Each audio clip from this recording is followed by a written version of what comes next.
नमस्कार दोस्तों, RG lifeline classes में आप सभी का हार्दिक स्वागत और अभिनंदन है।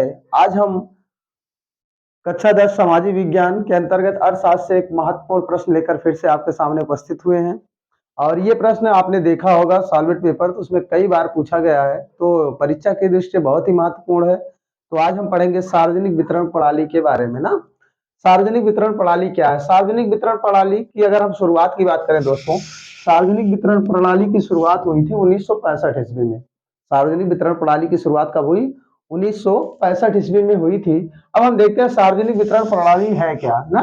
देखिए, सार्वजनिक वितरण प्रणाली एक ऐसी व्यवस्था है जिसमें आवश्यक उपयोग की जाने वाली वस्तुओं तथा खाद्यान्नों का क्या होता है, न्यूनतम खाद्यान्न वस्तुओं का न्यूनतम मूल्य पर लोगों को उपलब्ध कराया जाता है। मतलब सार्वजनिक वितरण प्रणाली एक वह व्यवस्था है जिसके अंतर्गत क्या होता है कि वस्तुओं तथा खाद्यान्न वस्तुओं का न्यूनतम मूल्य पर सरकार द्वारा गरीब लोगों को उपलब्ध कराया जाता है। ये सार्वजनिक वितरण प्रणाली है ना। सार्वजनिक वितरण प्रणाली एक बार फिर से समझिए। सार्वजनिक वितरण प्रणाली एक ऐसी प्रणाली है जिसमें लोगों को आवश्यकता की वस्तुओं या खाद्यान्न वस्तुओं को न्यूनतम मूल्य पर उपलब्ध कराया जाता है। किसके माध्यम से? सरकार के माध्यम से ना। जो उसका उपयोग करने लायक होता है, जो इस योग्य होता है, सरकार उसको सार्वजनिक वितरण प्रणाली के तहत वस्तुओं का प्रदान करती है। जैसे हमने देखा होगा कि जैसे कोटे पे हमें क्या मिलता है, कोटा पे जैसे चीनी मिलता है ना, चना मिलता है, गेहूं मिलता है, चावल मिलता है, दाल मिलता है, नमक मिलता है। ये सारी वस्तुएं हमें मिलती हैं। ये जो वस्तुएं मिलती हैं ये सार्वजनिक वितरण प्रणाली के ही अंतर्गत मिलती हैं। तो आपको समझ में आ गया होगा सार्वजनिक वितरण प्रणाली क्या है ना। सरकार द्वारा खाद्यान्न वस्तुओं या आवश्यकता की वस्तुओं को न्यूनतम रेट पर लोगों को उपलब्ध कराना ही क्या है, सार्वजनिक वितरण प्रणाली है। जैसे हमने कोटा पर हमें मिलता है चीनी, चना, गेहूं, चावल, दाल, नमक आदि चीजें, जो कैरोसिन आदि चीजें जो मिलती हैं, उसी को हम सार्वजनिक वितरण प्रणाली कहते हैं। आइए हम देखते हैं सार्वजनिक वितरण प्रणाली की क्या दोष है। दोस्तों, यह महत्वपूर्ण टॉपिक है। पहले हम दोष पढ़ने से पहले हम पढ़ लें सार्वजनिक वितरण प्रणाली के उद्देश्य क्या होते हैं ना। यह किस उद्देश्य से सार्वजनिक वितरण प्रणाली चलाई गई है। जैसे कि पहला क्या उद्देश्य होता है, समाज के कमजोर वर्गों को उचित मूल्य पर खाद्यान्न वस्तुएं उपलब्ध कराना।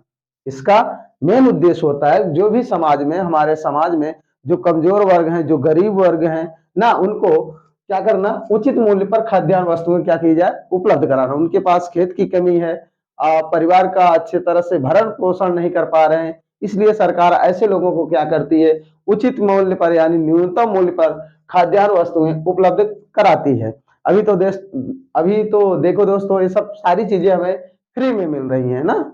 ये बातें हैं। दूसरा इसका उद्देश्य क्या है, बाजार में वस्तुओं के मूल्यों पर नियंत्रण करना। दूसरा इसका उद्देश्य है कि बाजार में वस्तुओं के मूल्यों पर नियंत्रण करना। नियंत्रण कैसे होगा दोस्तों? देखिए, बहुत अच्छी तरह से आप समझिए एक नियंत्रण कैसे होगा। जैसे जब सरकार हमें राशन की दुकान, सरकारी गल्ले की दुकान या कोटे पर हमें बराबर खाद्यान्न वस्तुएं उपलब्ध कराती रहेगी, तो हमें आवश्यकता नहीं होगी बाजारों पर जाने की ना। तो बाजार के सामान को हम कम खरीदेंगे। अगर बाजार में सामान की आवश्यकता अधिक हो जाए, लोग उसी पर टूट पड़े ना, उसको खरीदे, तो उसके भाव क्या हो जाएंगे, बढ़ जाएंगे। अब ऐसे में क्या होता है, लोग बाजारों पर कब निर्भर होते हैं ना, क्योंकि उन्हें बराबर हर महीने राशन वगैरह मिलते रहते हैं, जिससे क्या होता है, उन वस्तुओं के रेट बढ़ नहीं पाते हैं ना। तो बाजार में वस्तुओं के मूल्यों पर क्या होता है, नियंत्रण होता है। किसके माध्यम से? सार्वजनिक वितरण प्रणाली के माध्यम से। तीसरा है खाद्यान्न स्टॉक बनाए रखना। इसका एक उद्देश्य ये भी है कि खाद्यान्न स्टॉक बनाए रखना, मतलब खाने के जो अनाज होते हैं इसका स्टॉक इकट्ठा करके रखना। क्यों? क्योंकि जैसे आपने देखा कोरोना काल में आया ना, कोरोना काल में सरकार ने क्या किया, हमें दो दो साल, लगभग 1 साल 1.5 साल लगातार राशन बांटी फ्री में ना। सरकार को कोई समस्या नहीं हुई या हमारे ऊपर हमें कोई समस्या नहीं आई। किसके कारण? बस इसी वितरण प्रणाली के कारण सरकार ने स्टॉक बना के रखा था। आगे है समाज में गरीबी की समस्या का समाधान करना। हाँ, सार्वजनिक समाज में गरीबी की समस्या का समाधान करना। जिसके पास खेत वगैरह नहीं है, उसमें इस सार्वजनिक वितरण प्रणाली का बहुत ही लाभ उन्हें मिलता है ना। उनके ऊपर पूरा बोझ नहीं पड़ पाता। क्यों? क्योंकि सरकार उनकी मदद करती है। आगे, पलायन को रोकना और क्षेत्रीय विकास करना। इसकी वजह से क्या होता है, कई बार अक्सर देखा गया है कि लोगों को खाने की व्यवस्थाएं गांव में नहीं हो पाती, तो गांव छोड़कर शहरों की तरफ भागने लगते हैं, शहर में चले जाते हैं, कहीं और चले जाते हैं। लेकिन जब यहाँ सरकार बराबर उन्हें हर महीने राशन दे रही है, हर उन्हें खाने की कोई दिक्कत नहीं आ रही, तो ऐसे में पलायन क्या होता है, थोड़ा रुक जाता है दोस्तों। और ऐसे उस क्षेत्र का क्या होता है, विकास होने लगता है। जो पैसा वो राशन खरीदने में लगाते थे, अब वो पैसा वो अपने विकास में लगाएंगे। हाँ दोस्तों, तो ये इसके उद्देश्य है, इसके लाभ है। आगे है, फसल व्यवस्था खराब होने पर मूल्य में वृद्धि को रोकना। ना, मूल्य फसल व्यवस्था अगर खराब हो जाएगी तो भी मूल्य वृद्धि रुका रहेगा। क्यों रुका रहेगा? क्योंकि उन्हें बराबर इस कोटा से या सार्वजनिक वितरण प्रणाली के माध्यम से राशन वगैरह मिलते रहेंगे। आगे है, जमाखोरी और मुनाफा प्रवृत्ति को रोक लगाना। इससे क्या होता है कि जमाखोरी, पहले क्या होता था दोस्तों, जो बड़े बड़े सेठ महाजन होते थे, वे खाद्यान्न वस्तुओं को इकट्ठा रख लेते थे, उसको बेचते नहीं थे।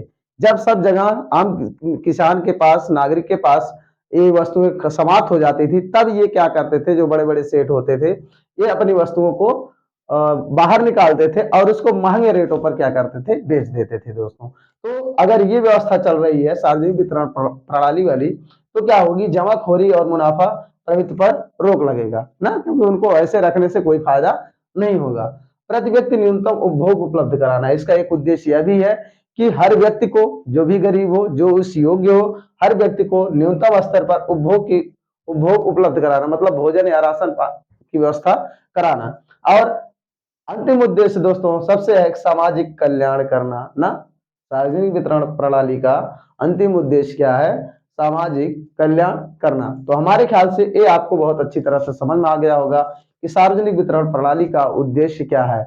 नहीं समझ में आया होगा दोस्तों, तो एक बार फिर से रिवर्स करके इसको पढ़ लेना, आपको अच्छी तरह से समझ में आएगा। और ये परीक्षा की दृष्टि से बहुत ही महत्वपूर्ण प्रश्न है ना। इसको आराम से पढ़िए, बढ़िया से नोट्स बनाइए, आगे देखिए।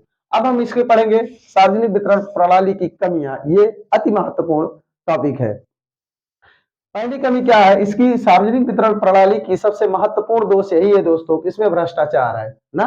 इसमें जो भ्रष्टाचार है वो निरंकुश होता जा रहा है। हमने देखा है कि जो राशन वगैरह हमें मिलते हैं, 1 किलो कम, 2 किलो कम, ऐसे ऐसे करके जहाँ के कोटेदार जैसे भी हैं, हर हिसाब से अपना मैनेज कर रहे हैं ना। गरीबों को मिलने वाले राशन की कालाबाजारी की जाती है। आप देखोगे, हम जहाँ पे हमें राशन मिलता है वहां से क्या किया जाता है, गरीबों को मिलने वाले राशन की सबसे थोड़ा थोड़ा राशन काट करके उसको क्या करेंगे, वो बाजारों में बेच देते हैं, तो उसकी कालाबाजारी करते हैं, उन्हें ज्यादा दाम मिल जाता है ना, इसकी वजह से। और सामान से ज्यादा पैसे वसूलना ना।